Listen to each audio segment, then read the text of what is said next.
ಓದುವವನ ಮೂರ್ಖನಾಗಿರುವುದಿಲ್ಲ, ಜಪ ಮಾಡುವವನಿಗೆ ಪಾಪ ಇರುವುದಿಲ್ಲ, ಮೌನವಾಗಿರುವವನಿಗೆ ಜಗಳದ ಭಯವಿಲ್ಲ, ಯಾವಾಗಲೂ ಎಚ್ಚರಿಕೆಯಿಂದ ಇರುವವನಿಗೆ ಭಯದ ಭೀತಿಯೂ ಇರುವುದಿಲ್ಲ. ನಾವು ಭಯಪಡಬೇಕಾಗಿರುವುದು ನಮ್ಮನ್ನು ಸೃಷ್ಟಿ ಮಾಡಿದ ಭಗವಂತನಿಗೆ ಮಾತ್ರ. ನಮ್ಮ ಕಣ್ಣಿಗೆ ಕಾಣದ ಹಾಗೆ ಕೆಟ್ಟದಾಗಿ ಮಾತನಾಡುವ ಜನರಿಗೆ ಅಲ್ಲ. ಒಳ್ಳೆಯ ಸಂಬಂಧಗಳಿಗೆ ಬೆಲೆ ಕೊಡಿ ಹಾಗೂ ಪ್ರೀತಿ ಹಂಚಿ ಉಳಿಸಿಕೊಳ್ಳಿ. ಕೆಟ್ಟ ಸಂಬಂಧಗಳನ್ನು ಮೌನವಾಗಿಯೇ ಇದ್ದು ದೂರ ತಳ್ಳಿಬಿಡಿ. ಯಾರಾದರೂ ನಿಮ್ಮನ್ನು ಅನುಮಾನಿಸಿದರೆ ಹೆದರಬೇಡಿ, ಏಕೆಂದರೆ ಕೆಲವರಿಗೆ ನಿಮ್ಮ ಒಳ್ಳೆಯತನದ ಅರಿವಿರುವುದಿಲ್ಲ. ಅವರು ವಜ್ರವನ್ನು ಗಾಜು ಎಂದುಕೊಂಡಿರುತ್ತಾರೆ.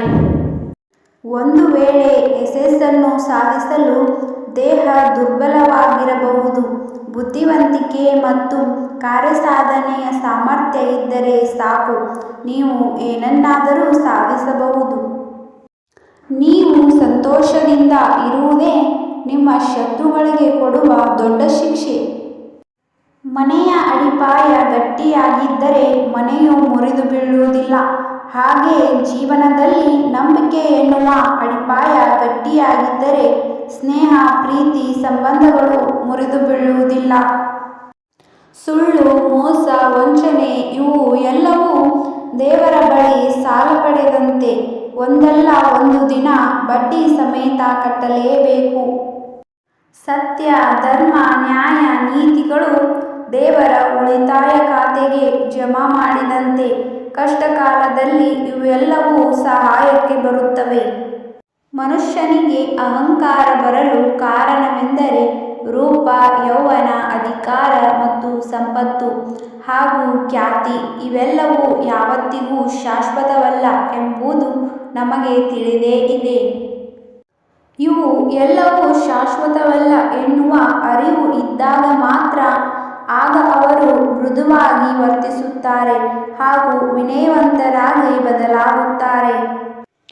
ಸಹನೆ ಇಲ್ಲದ ಹೆಂಡತಿ, ಸಂಪಾದನೆ ಇಲ್ಲದ ಗಂಡ, ಮಾತು ಕೇಳದ ಮಕ್ಕಳು ಇವು ಸುಖ ಸಂಸಾರಕ್ಕೆ ಶತ್ರುಗಳು. ತಾನಾಗಿ ಬಂದದ್ದನ್ನು ಸ್ವೀಕರಿಸಿ, ತಿರಸ್ಕರಿಸಬೇಡಿ. ನಿಮಗೆ ಕೊಡಬೇಕಾದದ್ದನ್ನು ಭಗವಂತ ಕೊಟ್ಟೇ ಕೊಡುತ್ತಾನೆ. ಮನುಷ್ಯನು ತಾನು ಮಾಡುವ ಕೆಲಸಗಳಿಂದ ಶ್ರೇಷ್ಠನಾಗಿರುತ್ತಾನೆಯೇ ಹೊರತು ತನ್ನ ಹುಟ್ಟಿನಿಂದಲ್ಲ. ಜೀವನದಲ್ಲಿ ಇವುಗಳನ್ನು ನೆನಪಿಡಿ. ಕನ್ನಡಿ ಸುಳ್ಳು ಹೇಳುವುದಿಲ್ಲ. ಜ್ಞಾನ ಭಯಪಡಿಸುವುದನ್ನು ತಡೆಯುತ್ತದೆ. ಸತ್ಯ ಶಕ್ತಿಯನ್ನು ತುಂಬುತ್ತದೆ. ಪ್ರೇಮ ದ್ವೇಷವನ್ನು ಮರೆಸುತ್ತದೆ. ವಿಶ್ವಾಸ ದುಃಖವನ್ನು ದೂರ ಮಾಡುತ್ತದೆ.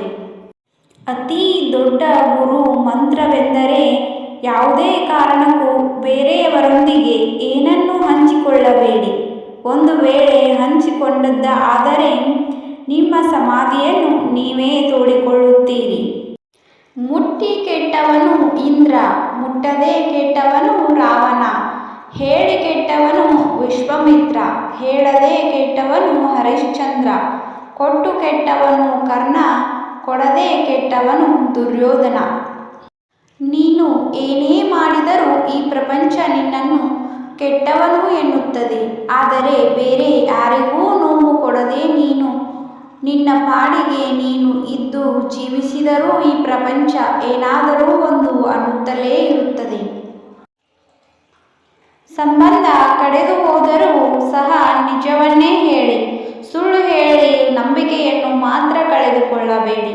ತುಂಡಾದ ಸಂಬಂಧ ಎಂದಾದರೂ ತಿರುಗಿ ಒಂದಾಗಬಹುದು, ಆದರೆ ಕಳೆದು ಹೋದ ನಂಬಿಕೆ ತಿರುಗಿ ಬರುವುದಿಲ್ಲ. ಸಮಯ ಬರುವವರೆಗೂ ಮಾತ್ರ ಸುಳ್ಳು ಪ್ರಬಲವಾಗಿರುತ್ತದೆ. ಸಮಯ ಬಂದ ನಂತರ ಸತ್ಯದ ಪ್ರಭಾವಕ್ಕೆ ಸುಳ್ಳು ಸತ್ತು ಹೋಗುತ್ತದೆ.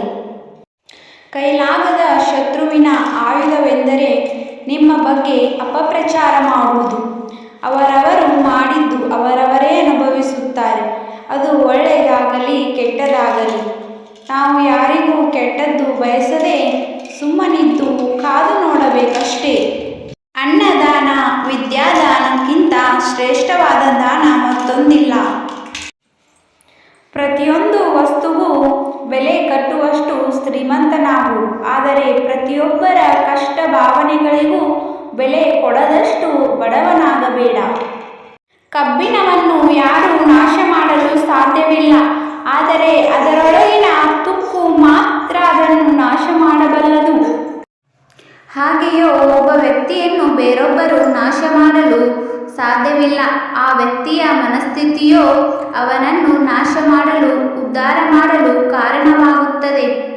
ಕೇಳಿದ್ದಕ್ಕಾಗಿ ಧನ್ಯವಾದಗಳು. ಈ ವಿಡಿಯೋ ನಿಮಗೆ ಇಷ್ಟವಾದರೆ ದಯವಿಟ್ಟು ಸಬ್ಸ್ಕ್ರೈಬ್, ಲೈಕ್ ಆ್ಯಂಡ್